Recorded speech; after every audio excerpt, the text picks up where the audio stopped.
category underneath the board. For a 5-player game, you're going to have 3 cards in passenger 1 locked, and 3 cards for passenger 2 locked, and 1 card always goes into one of the conductor spots, wherever the conductor is. And then randomly determine where the conductor is going to be each round of the game, and the train will start in Paris. The player will look at his cards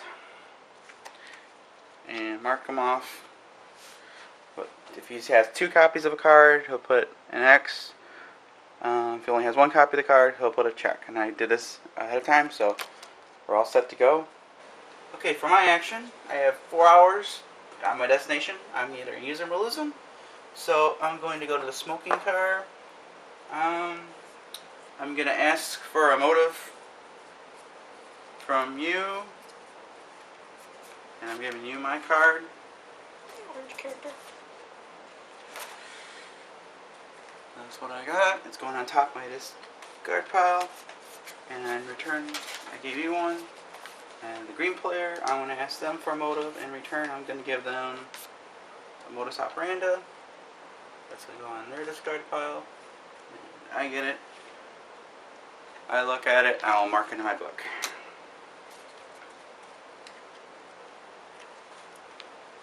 Now I got one more action to do. And this is the smoking room. I was there, so I get a free action, which I get to swap cards with one of the conductors. So I can take, because it's a free action, I was in the same spot where the conductor was at, which was right there. And we swap.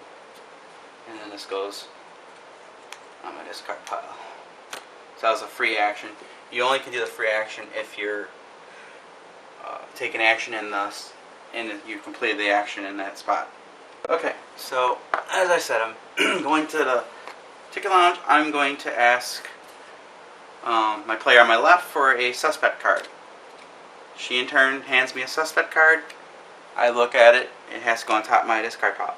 If I didn't have a suspect card to pass, I would have to pass that one to that player. So this player is going to get my suspect card. They get to look at it. They'll pass that one to that player. They don't have one, so they're pass it to this player. He keeps it. That person will pass that suspect card with that card. That ends my turn, and I take these cards and I mark them off that I collected on my sheet, and hope that it helped me a little bit. Okay, I'm gonna go to the sleeping car. And I'm gonna try to get one of your blue cards, your Motive? motive, yeah. So I need you to take the Luggage? travel bag. Alright, got it. Okay, I've got to guess which hand it's in. Yes. I'm gonna take a guess that it's in this one. Ah, nuts. So I lost an hour. However, I have, as part of my special power from my particular character, I get to get 1 more hour. So instead of 4 hours, I get 5 hours. I just wasted an hour because I lost on that. If I had 1 on it, I would have lost 2 hours. Next, I'm going to go... Oh, where was the sleeping car? Hold on. Right there. Okay, so that's where I was at. Next, I'm going to go to the lounge car, which is here, which is going to waste another 2 hours, so that'll leave me 2 hours after I do this one. All the players simultaneously reveal from their hand, visible to all, 1 card in a unique crime category of my choice. If you don't have one, or one of the players does not have one of that category, then they don't have to reveal one, of course. So I'm going to ask for the motive cards of everybody. And they go in the discard pile.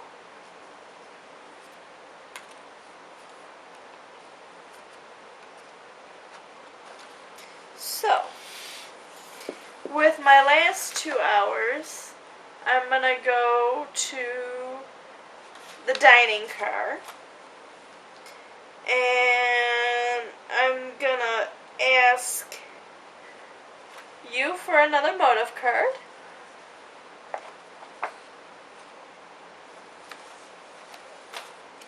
Okay. That helps narrow that down.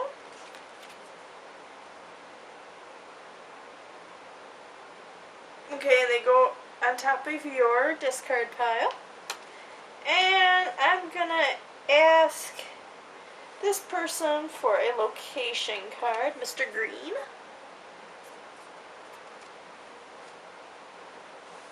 Okay, we arrived at Munchen. Now the way this works is we lay out our cards, fan them out.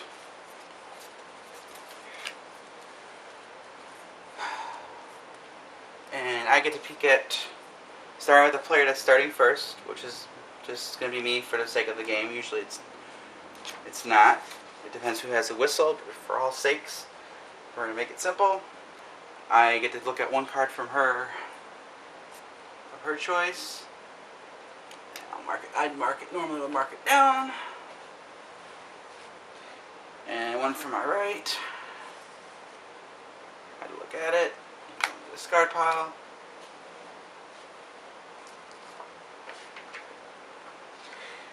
And she'd do hers.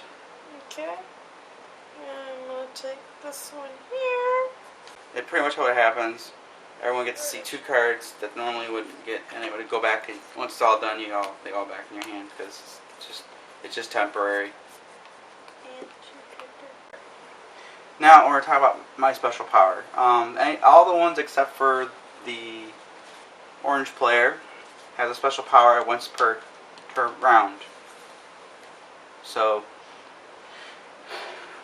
now I can actually look at this green character's card, motive card, because it matches the same color as my card. So whenever it gets discarded, I can take a peek at it, and it goes right back underneath their discard pile. So each player has that capability,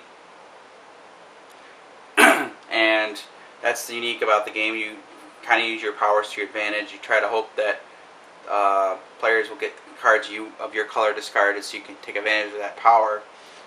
And while the other players would be trying not to have them in the discard pile. So it's kind of like you can hold your opponents pretty well, but at the same time everyone has a fair chance to actually deduct the crime scene. So that's essentially how the game works. Next step, I'm going to talk about how exactly the time cards are distributed for each of the different locations in the game. Okay. Now, I'm going to talk about a couple things. Now, in Strasbourg, 2 things happen. Guests will come onto the plane, and the passengers in the 2 cities, after our times have passed, the new passengers will climb on the board. You can engage them in